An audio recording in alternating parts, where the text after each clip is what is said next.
everyone, today I'm going to share with a very different kind of video for you all. Before we get into that though, I must ask, what do you think of my new hat, by the way?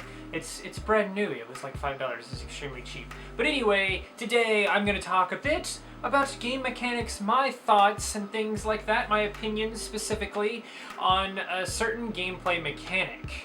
And that gameplay mechanic is how open world games direct you towards objectives. This is purely my opinion, as I said, so feel free to, sort of dive into the comments and everything like that and express your own opinions and things like that on this topic at hand. Personally, I just find the whole thing very fascinating and I would love to discuss it in the comments, like I said, so please do that. And as I said, this topic is how, video games sort of direct you towards objectives. Most games these days seem to do the same exact thing when it comes to directing you toward an objective. You open up some sort of map, you ping a spot on the map, and then it gives you a direct line with arrows or some sort of line that is a very linear path, usually the shortest path, that will direct you towards the objective that you pinged. Normally when you accept a mission or an objective or something like that, you don't have to ping anything on your map, but when you do, regardless if you do or not, I should say, you end up having this situation where it creates this linear path for you to follow, this very specific path with arrows and everything like that, telling you, hey, go this way, it's the shortest path, you won't run into anything, you'll be fine, there you go, that's how you get there, and everything like that. The path it creates is usually, like I said, the shortest and the clearest way towards that goal. That's where my problem lies with this mechanic. Instead of allowing the player to explore the world and learn their own way around the game just gives you this big map and constantly points you in the correct direction. It's not a game ruining by any means, but what it does is send you down a path that might not be as exciting or as interesting whatever other way you go. GTA, Watch Dogs, and other similar titles are a good example of this. They normally have you take 2 turns down a street, then take the highway where you'll be driving straight for a minute or two before exiting the highway and coming to a stop. Taking a few more turns perhaps, but that's pretty much it. All while avoiding any sort of obstacle or interesting sights or encounters. You just avoid all of that altogether. Instead of giving the player a direct path with a visible line to follow, I think it would be much better to only nudge them in the right direction and let the player explore the massive open world. Doing this might lead to the player finding shortcuts and paths you otherwise would never have known about. It allows the player to decide how they want to approach this next objective, even if the objective forces them through the front gate instead of the back gate. It allows the player to discover new things such as collectibles, Easter eggs, or what have you. Imagine going towards the main mission, the main objective, or what have you that you're trying to get to. And along the way, you find an NPC who needs your help, or is in trouble, or is being attacked, or what have you. The NPC desperately needs your help because of some reason. Maybe they're under attack, like I said, maybe they're lost, maybe they need some form of help that I can't think of at the moment. But regardless of that, helping them would lead to experience points, it would lead to maybe some other goodies, maybe some collectibles, maybe a new weapon, maybe some materials, maybe some perks, or something like that. Maybe you get that XP and it unlocks, experience points that you can use to unlock better gear or something like that. I don't know. But the point is, you won't get this. You won't get this as often if you follow these direct paths that the game just provides for you.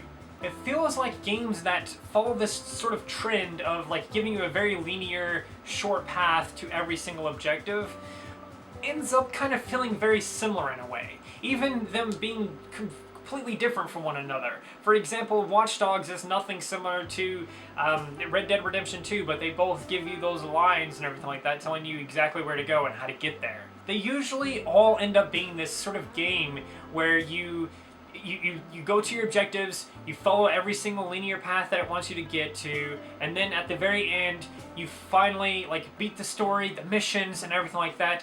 Now you go on to go to the side missions and everything like that, because there's nothing left to do. Instead, a game that only sort of nudges you in the correct direction, in my opinion, would lead to you finding these sort of side missions and these random encounters far more often, and because of that would be a much more immersive experience. The reason why is because, like I said, these encounters would be way more random and things that you weren't directed towards, and these encounters, like I mentioned earlier, would lead to XP and perhaps more story plot points that you didn't really think of because it wasn't really the main story or whatever like that, and it would feel more like you're along the journey. It feels like you're in a journey. It feels like an actual journey instead of something that you're just following.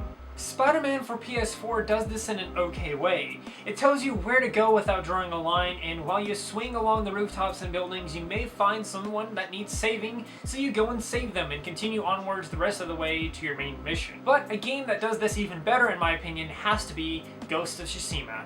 Ghost of Tsushima. I don't actually know how to say it. I'm assuming I'm saying it right. But anyway, in Ghost of Tsushima, you are never given direct lines and paths to follow to get to wherever you pinged on the map. Instead, you have a wind guide you in the direction you have to go to get to the thing you pinged on the map, or whatever place you're trying to get to. This mechanic is beautiful, immersive, and fun as heck. In this game, I can decide I want to play the main story and head in the direction the wind tells me to go without any gross lines. And while on my way, I can easily discover an NPC who is being attacked, or some other random enemies that will attack me instead. I can follow the wind and end up at the top of a mountain where I was meant to go around it instead to reach the objective. This might seem like an annoying thing to have to deal with, but it works so well and it's immersive. I feel like an actual adventurer, exploring the world and helping people wherever I end up. Along the way, I find NPCs with interesting problems or with information about something I can help with, usually along the lines of killing enemies who are hurting innocent people. This all combined into a game that when I play it, I feel connected to every single NPC that's not an enemy. One where I actually care about protecting them, and one where I truly feel like I have to save them all from this invasion. Which, if you don't know, the Ghost of Tsushima, essentially the story is that your whole country, your whole home is being invaded by these outside forces that are trying to take it over and, sort of conquer it, so to speak. The point is, I actually care about the world and the people in it when I'm playing the game. Sure, it has more to do with the game and sort of things like that may not necessarily have to do with the whole, pinging things in your map and following these lines or whatever like that, but it just works so well, and it definitely discourages the use of direct lines and things like that, and I think overall it just turned out to be perfect and created such an immersive experience because I can explore whatever path I want. I don't have to follow this path that the game is sort of forcing on me, which is how an open world game should be. I wouldn't have had the same experience if I followed these direct lines. I wouldn't have done nearly as many side missions, and because of that, I wouldn't have felt as connected to the NPCs in this world and not felt as strong of a connection, like I said, and not cared about the NPCs or this world that I'm in. Instead, because I'm not following any lines and I'm just sort of adventuring on, I sort of feel a strong connection to the NPCs and the world as a whole because I'm actually exploring the world. I'm actually an adventurer, so to speak, an actual warrior. I guess what I'm trying to say is that open world games should be a little bit more open than they currently are. Right now, as it seems, the games don't ever really seem to encourage exploration and instead say, hey, you're doing your objective, follow this path that's extremely easy to follow because it's huge lines and everything like that with arrows sometimes that tell you to go here and then go here and complete all of these things, and then after you completed all those things, tell you after the fact to go do whatever you want and explore the world after you've completed the whole game, essentially. That, to me, sacrifices a level of immersion that I don't want to lose, and it also kind of turns the game into a task list instead of a game. Personally, I'd love to see more games handle direction like Ghost of Tsushima, where it sort of just nudges you in the direction you want to go. But there you have it. That is my thoughts and opinions on this little gameplay mechanic subject thing. I'd love to hear yours in the comments below, so go ahead and comment those below and let's discuss it, because I am very intrigued by this. I know that this video is a little bit different than what I normally do, but after playing Ghost of Tsushima, I just thought about this over and over and over again, and I learned that it's just something that I strongly prefer.